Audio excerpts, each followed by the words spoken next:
Do you believe that dreams come true? Well, in my case, naniniwala ako.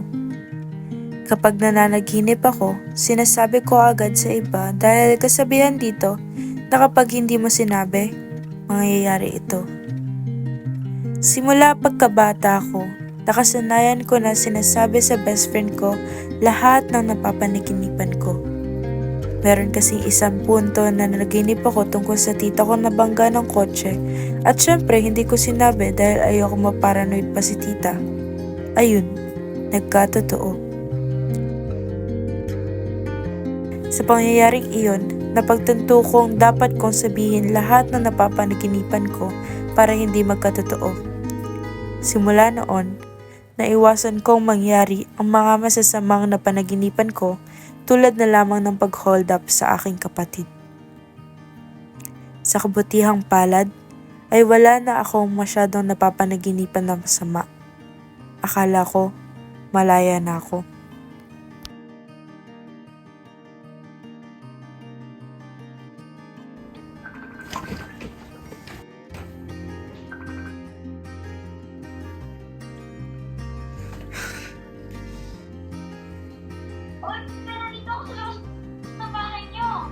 Be, buti nandyan ka.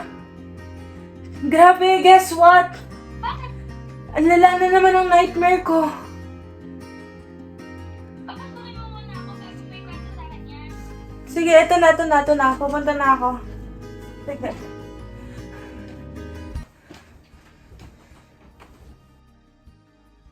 Ano ba yung kukwento mo?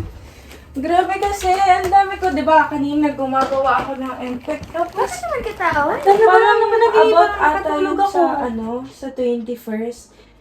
Alam ko quiz yun, tapos nag-perfect ako, tapos parang 27 ka lang ata ako to 40. Para no, pwede ba na? 27? Ay, hindi. Sorry. Pero inaway mo daw ako.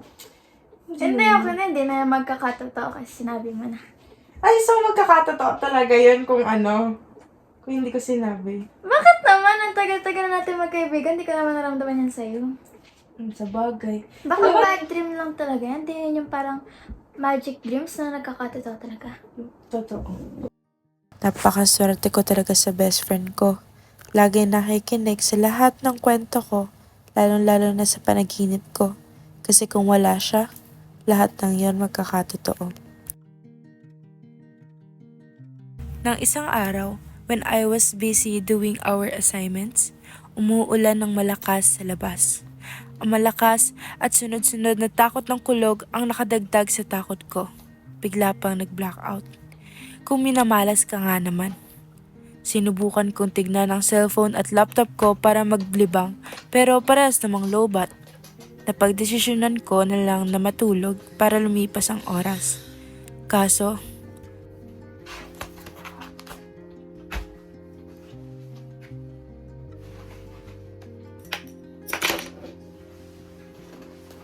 sa pagtulog ko, may nakita ako. Kumaripas ako ng takbo sa labas.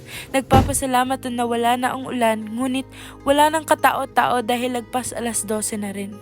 Akala ko wala na akong pag-asa, ngunit natanaw ko ang bahay ni Liana.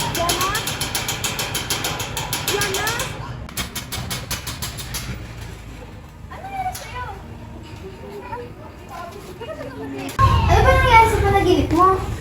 Hindi ko alam ang lala ng panaginip ko. Naramdam ko yung totoo. Pero, hindi ko maalala. Saglit lang ako. Ano ka doon? Tubig ah. Pinatay ako yan. Tapos, ang blurred. Hindi ko maalala yung nangyari. Basta alam ko, red yung atmosphere. Tapos, wala sa bahay. Wala sa daan. Ibang lugar. Hindi ko maisip. Grabe, parang totoo. Tapos, may kanta na tumutunog eh. Parang creepy na. Wait lang. Yung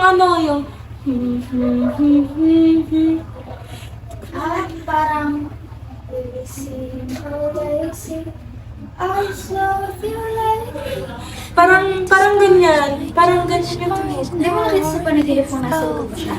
Ha? I despise my rotten mind and how much it worships